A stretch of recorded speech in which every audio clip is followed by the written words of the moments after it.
ये कहानी है 2018 की एक रात की, जब राघव को एक सबक मिला।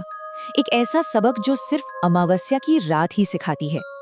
वो रात जब चांद भी जंगल के घने अंधेरे से अपना मुंह छुपा लेता है। लोग अक्सर कहते हैं कि अमावस की रात को जंगल एकदम चुप हो जाता है।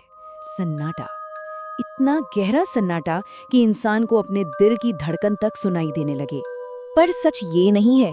सच तो ये है कि उस रात जंगल सुन रहा होता है।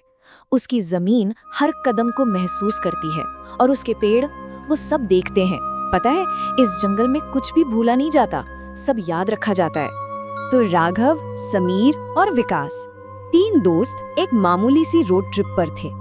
मंजिल बस जरा सी दूर थी और बीच में था एक 15 मिनट का शॉर्टकट जंगल के बीच से। एक बूढ़े चाय वाले ने रोका भी था उन्हें।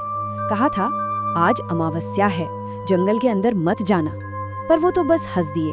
उन्हें क्या पता था कि ये हंसी उनकी सबसे बड़ी गलती बनने वाली थी। जैसे ही उनकी जीप जंगल के रास्ते पर मुड़ी, मानो वो किसी और ही दुनिया में आ गए। सबसे पहले फोन का नेटवर्क गायब, फिर रेडियो पर गानों की जगह सिर्फ एक तेज, कानों को चीरती हुई आवाज, और फिर वो खामोशी, वो अजीब सी भारी खामोशी। जब जंगल एकदम चुप हो जाए तो समझ जाओ वो कुछ सुन रहा है। अभी मुश्किल से 10 मिनट ही हुए होंगे कि गाड़ी का इंजन अचानक बंद पड़ गया। एक झटके में हेडलाइट जल रही थी, मगर गाड़ी 1 इंच भी आगे बढ़ने को तैयार नहीं थी। वो फंस चुके थे जंगल के ठीक बीचों बीच। हिम्मत करके वो गाड़ी से नीचे उतरे। उतरते ही एक अजीब सी महक नाक में चुभी।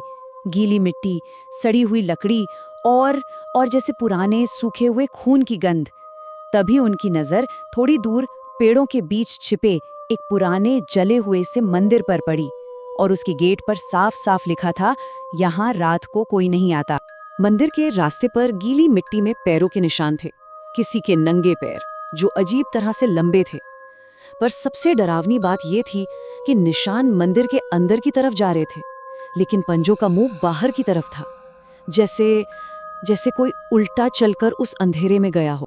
और तभी जंगल के उस घने अंधेरे से एक आवाज आई, एक फुसफुसाहट।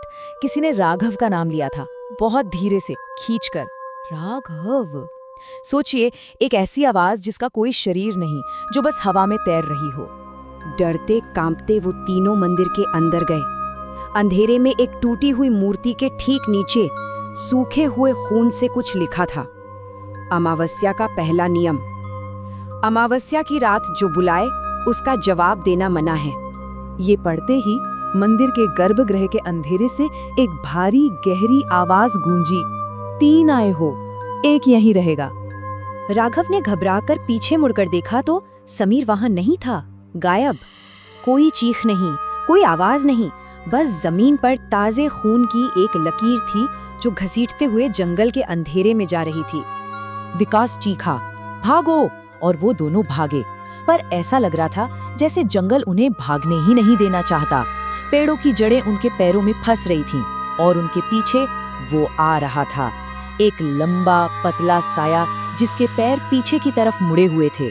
उसका कोई चेहरा नहीं था, चेहरे की जगह सिर्फ अंधेरा। उस साये ने एक ही पल में उन्हें घेर लिया और फुसफुसाया, अमावस्या की रात, जंगल अपना हिस्सा मांगता है। और फिर उसने अपनी लंबी उंगली विकास की तरफ उठाई। विकास की एक आखिरी चीख पेड़ों से टकरा के वहीं दम तोड़ गई, और फिर सब शांत, जैसे कुछ हुआ ही न हो। जंगल वापस चुप हो गया था। उस रात उस जंगल में 3 दोस्त दाखिल हुए थे, और अगली सुबह सड़क के किनारे सिर्फ एक मिला।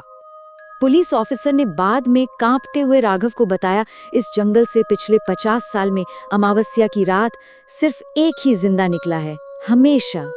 तो अगर कभी अमावस्या की रात हो, किसी सुनसान जंगल के पास से गुजरना पड़े और अंधेरे से कोई नाम पुकारे, तो क्या करना चाहिए?